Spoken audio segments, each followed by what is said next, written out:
Good morning friends, कैसे हो आप लोग? बढ़िया। ठीक है फ्रेंड्स, आज हम पढ़ेंगे स्टैंडर्ड 10 चैप्टर 3 सोशल साइंस हमारा। उसमें चैप्टर लेंगे cultural heritage of India and sculpture and architecture, यानी जो हमारा इंडिया का, भारत का सांस्कृतिक वारसा है उसके बारे में थोड़ा नॉलेज गेन करेंगे फ्रेंड्स। और शिल्प यानी शिल्पकला, मूर्तियों वाला बराबर।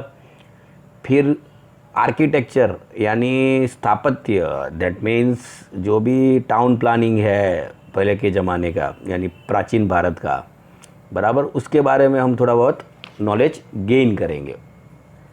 तो फ्रेंड्स, हमें पता ही है India is world famous for is rich cultural heritage, यानी हमारा इंडिया अक्रॉस द वर्ल्ड हमारे हेरिटेज के लिए तो बहुत ही फेमस है बराबर। The art of sculpture and architecture has brought a unique identity to India, यानी हमारी एक पहचान बन गई है across the world with the help of our शिल्प यानी स्कल्पचर एंड आर्किटेक्चर, यानी जो हमारा स्थापत्य है इसके रीजन से हमारी एक अक्रॉस द वर्ल्ड एक आइडेंटिटी बन गई है।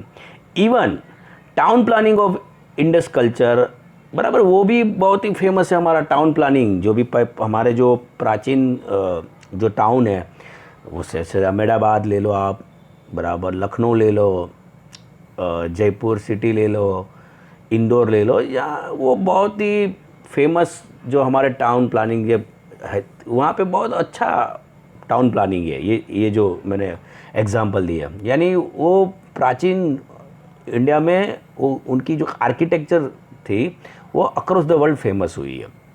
क्लियर है फ्रेंड्स? तो वही है कि जो भी उस टाइम पे जो इंडस कल्चर है ना बराबर, टाउन प्लानिंग बराबर, तो वही रिमार्केबल हुई है हमारी across the world. Sculpture means to carve the feelings on stone,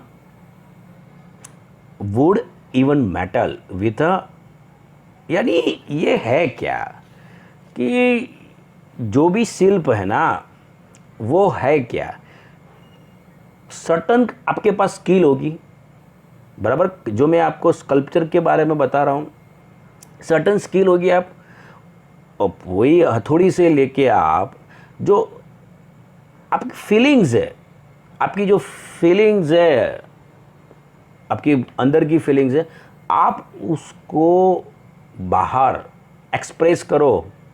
यानी वो मूर्ति में, आप वो मूर्ति हो सकती है वुडन की हो, स्टोन की हो, इवन मेटल की हो, तो विच इज कॉल्ड शिल्पकला। यानी ये स्किल थी हमारे पास शिल्पियों के पास, यानी हमारा जो स्कल्पचर है ना, कई बार आप कैसे आप राजस्थान चले जाओ, दिलवारा के जो भी टेम्पल है, तो वहाँ पे जो भी कोतरनी काम, जो भी किया हुआ है मूर्ति काम जो भी है ना, वो बहुत ही फेमस है हमारा, बहुत ही फेमस है बराबर। तो नेक्स्ट फिर है हमारा आर्किटेक्चर। अब simple meaning of architecture is that to construction, यानी आप किसी चीज़ का कंस्ट्रक्शन करो, which is call architecture. Clear friends?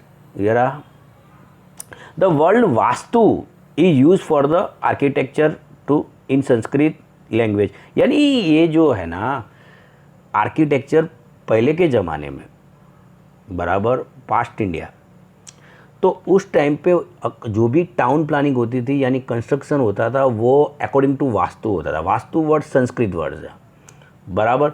और क्या क्या बनाया जाता था वास्तु से, यानी टाउन प्लानिंग में आप बिल्डिंग ले लो, कंस्ट्रक्टिंग हाउसेज है, टाउन्स है, वेल्स है यानी वो पानी वाला कुआं बराबर, फोर्ट्स है बराबर। फिर ये बहुत सारी चीज़ें बनाई जाती थी। फिर मीनाराव, दैट मीन मस्जिद, मंदिर, बहुत सारी मकबरास, ये दे ऑल आर कंस्ट्रक्टेड, यानी वो सब आएगा हमारा आर्किटेक्चर में। क्लियर है? नेक्स्ट, इसके लिए जो स्किल चाहिए थी ना, स्किल ऑफ आर्किटेक्ट, वो हमारे इंडिया में पहले से ही थी, इसीलिए तो हम रिमार्केबल काम कर गए और अक्रॉस द वर्ल्ड हमें एक आइडेंटिटी यानी एक पहचान मिली और we are proud for it. बराबर। Next, town planning. अब टाउन प्लानिंग में तो हम पहले से ही एक्सपर्ट है, इंडिया इज एक्वायर्ड एक्सपर्टीज, यानी हम तो टाउन प्लानिंग में पहले से ही है। अब many such towns have been found out during the, यानी जो भी टाउन प्लानिंग थी ना, वो बहुत सारे टाउन हमें मिले हुए हैं, यानी वो हमारा जो पुरातत्व विभाग है ना, उसको बहुत सारे टाउन मिले हुए हैं। जैसे कई बार हुआ था कि वो ज़मीन के अंदर यानी लैंड के अंदर चले गए थे, फिर जैसे जैसे पुरातत्व विभाग ने कुछ ऐसा कुछ मिल गया तो उन्होंने जैसे ही उसमें से बाहर निकाले तो बहुत सारे हमें वो टाउन मिल गए। सर्टन जो है टाउन है, town are divided in 3 section. फिर जो भी मिले उनको उन्होंने 3 सेक्शन में डिवाइड कर दिया, यानी जो भी टाउन थे उनको 3 सेक्शन में डिवाइड किया जाता है। तो पहले तो फोर्ट ऑफ रूलर्स, यानी जो किंग होता है, रूलर्स होते हैं, उनका जो भी फोर्ट होता है, तो एक सेक्शन वो हो गया। फिर houses of administrative officer situated on the upper part of town, यानी टाउन जो होता है ना उसका जो अपर पार्ट होता है, तो जो एडमिनिस्ट्रेटिव जो नगर है, नगर को चलाने वाले जो एडमिनिस्ट्रेटिव ऑफिसर्स होते हैं, उनके भी जो भी हाउसेस होंगे तो वो अपर की साइड, यानी पहले बहुत ही ऊपर की साइड पे क्या होता है, जो किंग होता है, किंग का ही किला होता है ऊपर की साइड पे। फिर भी ऊपर थोड़ा अपर साइड पे जो एडमिनिस्ट्रेटिव ऑफिसर होते हैं उनके हाउसेस होते हैं, बड़ा अपर पार्ट पे। और लोअर पार्ट में क्या होता है, जो कॉमन पीपल होते हैं ना, आप और मेरे जैसे जो भी रहते होंगे वो टाउन में, उनके हाउसेस होते हैं, और उनके हाउसेस वो लोअर पार्ट में होते हैं। क्लियर है? तो फिर हो गए हमारे रूलर्स के, फिर जो एडमिनिस्ट्रेटिव ऑफिसर है, और वो हो गए हमारे कॉमन पीपल, यानी 3 पार्ट में जो भी टाउन होता है ना उसको डिवाइड किया जाता है। बराबर। Next, forts for rulers were constructed on the upper part of the town, यानी सीधी बात है, जो भी रूलर होगा उसका हाउस है ना, यानी फोर्ट होता है, तो वो अपर की साइड पे होता है। अपर part of the town is safe and protected with the houses having 2 और 5 रूम्स, यानी उसको सेव किया जाता है, रीजन सीधी बात है। और 2 और 5 रूम्स से वही रूम्स बनाए जाते हैं, तो उस टाइम पे उसको जो भी सेव किया जाता है, एक वॉल जैसा ही कुछ कंस्ट्रक्ट किया जाता है, तो अपर पार्ट में उसको सेव कर दिया जाए।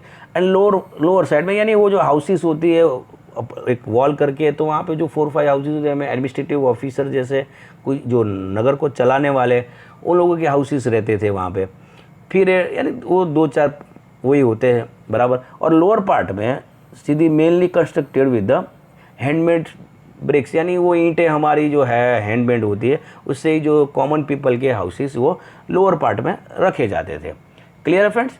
नेक्स्ट, वो हमें पता है, जैसे आप पुरातत्व विभाग ने जैसे जैसे जो टाउन वही ज़मीन में लैंड में से निकाले, तो इसी हिसाब से वो नगर उसी हिसाब से मिले। ऊपर की साइड पे, बहुत ही ऊपर की साइड पे, यहाँ पे देख लो आप, जितने भी आपने किंग यानी जितने भी आपने फोर्ट देखे होंगे, बराबर, कुंभल राजस्थान में तो बहुत सारे हैं, तो आप देख लो, आपको ऊपर की साइड पे चढ़ के ही जाना पड़ता है। तो ऊपर की साइड पे जो भी होता है टॉप पे, वो होता है किंग का फोर्ट। फिर थोड़ा उसमें एक वॉल करके 4-5 रूम्स होते हैं, बराबर। फिर नीचे की साइड पे क्या होता है, कॉमन पीपल के लिए, यानी वो बेस पे होते हैं, यानी लोअर पार्ट में। क्लियर है फ्रेंड? तो 3 सेक्शन में डिवाइड कर लो, किंग के लिए, एडमिनिस्ट्रेटिव ऑफिसर के लिए और कॉमन पीपल के लिए। क्लियर है friends? Okay. People of Indus valley civilization, जो भी हमारी सिंधु खिंड की जो भी संस्कृति थी, बराबर, has developed many more beautiful and systematic towns than many other civilization of the world, यानी आप वर्ल्ड से कंपेयर करो तो हमारी जो सिंधु खिंड की जो भी संस्कृति थी ना, जो वहाँ के जो पीपल थे, उन्होंने बहुत ही अच्छे टाउन कंस्ट्रक्ट किए थे, which are good and beautiful, बहुत ही अच्छे थे वो। आप उस वर्ल्ड के कोई भी आप सिविलाइजेशन से कंपेयर करोगे ना, तो हमारा ये इंडस वैली सिविलाइजेशन पे उस टाइम पे जो भी टाउन प्लानिंग थी ना, वो एकदम परफेक्ट थी, एकदम परफेक्ट थी, और बहुत ही अच्छी और ब्यूटीफुल थी। क्लियर है?